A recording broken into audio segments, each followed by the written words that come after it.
when you get into, say, understanding the real truth, it also creates a way, especially if you're staying in your problem-solving mind, it creates a way to stay proactive. So then if you're consistently thinking, okay, how do we get our needs met? How do we make this okay? As opposed to being anxious about this point of, like you have this point of knowledge, this information.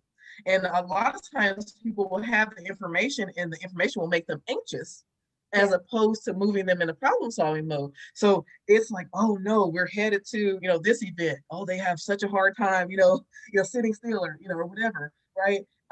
As opposed to kind of letting that settle into yourself and then feeling really nervous before you even get there, which again, when it's a hypersensitive person, they're going to attach to that internal experience of yours, and it's going to make it more likely that this thing is going to happen, self-fulfilling prophecy, right, in action.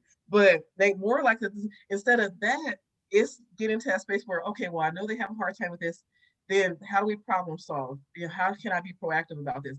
Oh, how about we do this every time before we go do, this event? How about you go for a run, or do.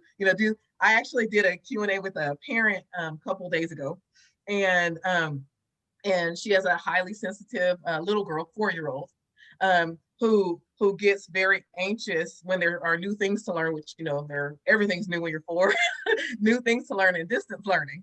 And so I said, well, in order to be proactive, because she holds that energy, then how about you look at her and you say, hey, how are you feeling? How are you feeling today? How about we, just take a run down the hallway, take 2 quick runs down the hallway really fast, before we get started. And then before you get started, kind of have her sit down and say, oh, we're breathing really fast right now. Okay, let's take 3 big breaths, in and out, and work on just getting her physically, first of all, working on getting some of that energy up and out, but then teaching her how to relax before she gets started so she can kind of get a head start, kind of get ahead of the anxious feelings, if that makes sense. But yeah, these points of knowledge, they're exactly what gives us the tools that we need. And so it can be something that's working for us instead of something that has, historically worked against us. Yeah.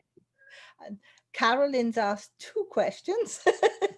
She said, could you address hypersensitivity in adults? And you mentioned relooking at the idea of rudeness. Could you elaborate? Oh, yes. That's my favorite. Okay. So how you deal with hypersensitivity in adults is exactly the same, because we're all human beings. Not, of course, you don't talk to them like they're children, favorite game kind of thing. But when you're dealing with adults, if you kind of think through the 4 steps and you're dealing with finding your calm, because they're attaching to your feeling energy as well. So we want to do that just to help to keep things de-escalated, right? And you're understanding the real truth, which is this adult does want to relate to you. Does want to be able to, in general, relate to people well, whether they know it, and this is the hard one for, okay, so whether they know it or not. Again, remember, this is all of our innate desires. So if you learn that you're not liked over the years, you may appear as if you don't want to be liked, but it's a safer place, ego-wise, to appear on purpose not to want to be liked than it is to just be yourself and not be liked. Okay, so there's years of hurt that typically comes along with a person who seems to be intentionally attempting to be disliked. Okay, so understand the real truth, but understand the real truth about yourself as well. How are you triggered? Why are you triggered? And you don't have to get super deep into it. It could just be as simple as, okay, well, I am sensitive to when people, raise their voices. I am sensitive to, and that comes more from, this part of my history or this part of my life or whatever, I think. So understand the real truth, reacting according to your truest intentions. What are you looking to get? What are you looking to gain from this adult? Okay. And it usually is not to be upset and be at odds with him. That's typically not what we're trying to gain. And so when you're looking at that, it's going to cause you to kind of come with more problem solving methods than it would be reactivity. Okay.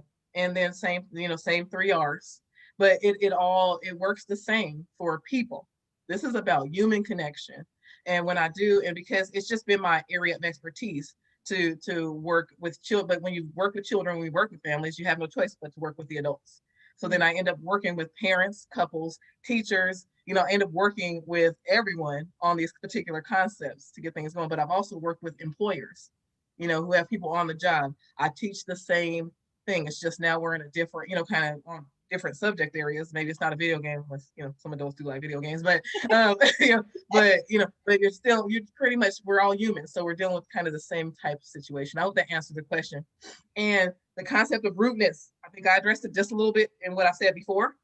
When a person appears rude, it is completely and totally self-sabotaging on their part, because they're literally working against, like I said, our human desire to connect. And so, but when I got to understanding the real truth about me, I'd rather be happy. My goal is to be happy. And if another person is unhappy, I'm definitely not interested in joining them in their unhappiness. And so if we can keep that piece in mind, like, no, my goal is peace, and I understand that you're probably having a bad day, and we never know. They could be hungry, angry, lonely, or tired. We don't know if they had, something else going on in life. We don't know if we look like their sister who they hate, whatever, so it's really important when you come across a person who seems to be rude, to really dig into understanding the real truth behind it, which is clearly when a person is rude, they're not happy.